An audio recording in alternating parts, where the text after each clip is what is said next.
Ahojte, vítajte pri sledovaní ďalšieho videa. Dnes sa pozrieme, ako si správne vybrať žacie lanko pre váš vyžínač alebo krovinorez.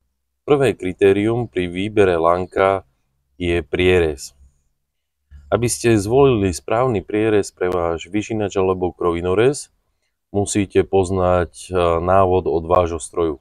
Striktne sa musíte držať návodu od vašeho stroja.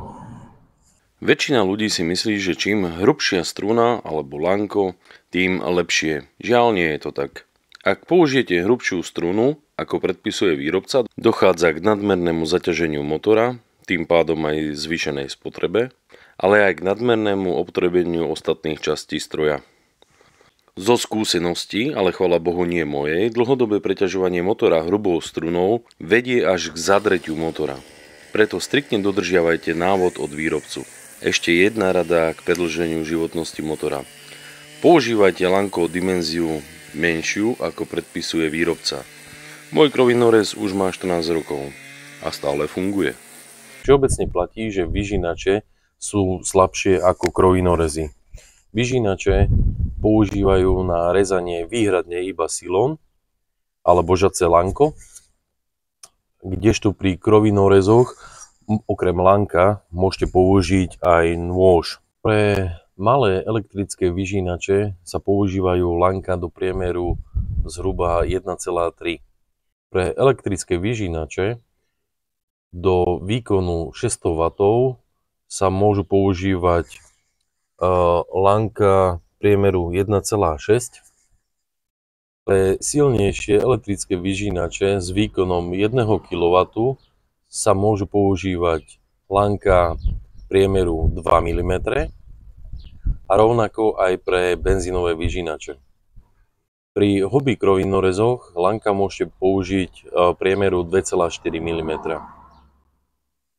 Pri poloprofesionálnych krovinorezoch, ako je napríklad tento, môžete používať lanka do priemeru 2,7 mm. Pri profi strojoch môžete využiť lanka s priemerom 3 mm. Vysvetlili sme si prvé kritérium, podľa čoho vyberať priemer žacích laniek. Druhým kritérium je spôsob použitia. Základným profilom, a dá sa povedať, že aj najlacnejšie lanka sú kruhového prierezu. Tieto lanka je možné využívať pri kosení napríklad okolo obrubníkov, ohrady, alebo dochádza k rýchlejšiemu opotrebeniu tohto žacieho lanka. Lanka kruhového prierezu je možné používať na kosenie trávy, nižšej trávy, ale tá tráva nesmie byť prerastená burinou hrubšieho stebla. Druhým profilom, ktorý sa používa pri lankách, je štvorcový prierez. Tieto lanka sa využívajú na kosenie jak aj nízkej, tak aj vyššej trávy. V tejto tráve môžu byť aj buriny s hrubším steblom. Toto lanko má výhodu oproti lanku s kruhovým prierezom, že má 4 rezné hrany. Tieto lanka sú však drahšie. Lanka s hranatým profilom je dobre využívať pri veľkých plochách bez prekážok, bez kameňov, obrubníkov a iných vecí. Lebo dochádza k nadmernému opotrebeniu silónu a tým pádom si zbytočne vyhadzujete peniaze do koša. Ďalší prierez, ktorý máme, je hviezdicový. Hviezdicový má 5 rezných hrán, je lepší ako štvorcový profil aj kruhový. Hviezdicový profil rovnako je možné využívať na kosenie nízkej aj vysokej trávy, aj trávy, ktorá je prerastená hrubou burinou. Ďalším kritériom, ktoré je dôležité pri výbere silónu, je dĺžka. Z mojej skúsenosti vám poviem, že pred pár rokmi som kúpil zhruba objemovo nejakú takúto špulu silónu.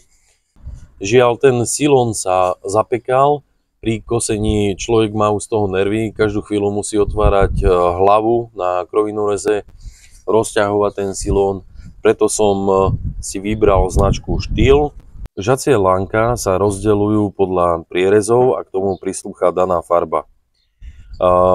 Toto máme lánko priemeru 1,6 kruhový prierez, 2 mm kruhový prierez, tu máme 2,4 kruhový prierez a 2,4 hviezdicový.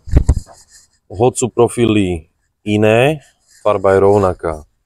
Rovnako tak máme 2,7 prierez kruhový a 2,7 štvorcový. Farebne sú rovnaké. Moja rada na záver je, ak vyberáte si silón, nemusí to byť táto značka, hociaká. Vždy zvoľte čo najmenšie balenie, vyskúšajte. Pokiaľ budete s lánkom spokojní, môžete si potom od danej značky kúpiť väčšie balenie alebo ešte väčšie balenie. Na základe zlých skúseností s kvalitou žacích laniek niektorých výrobcov rozhodol som sa už pre Štýl ako profesionálnu značku. Ako môžete vidieť na videu, predošlé lanko, ktoré som používal, sa stále zalepovalo a nedalo sa s ním kontinuálne kosiť. Vždy zhruba po metri štvorcovom som musel hlavu rozobrať a lanka oddeliť. Od minulého leta používam 5-hranné alebo hviezdicové lanko a som s ním veľmi spokojný. Podielte sa s vašimi skúsenostami v komentároch.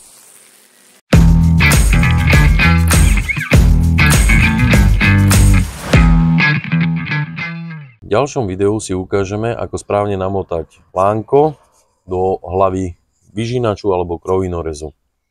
Ak bolo toto video pre vás inšpiratívne a páčilo sa vám, dajte like na toto video. Pokiaľ nechcete premeškať ďalšie videá, ako je napríklad už spomínané namotávanie žacieho lánka do hlavy, dajte odber na tento kanál. Ja sa teším na vás pri sledovaní ďalšieho videa. Ahojte.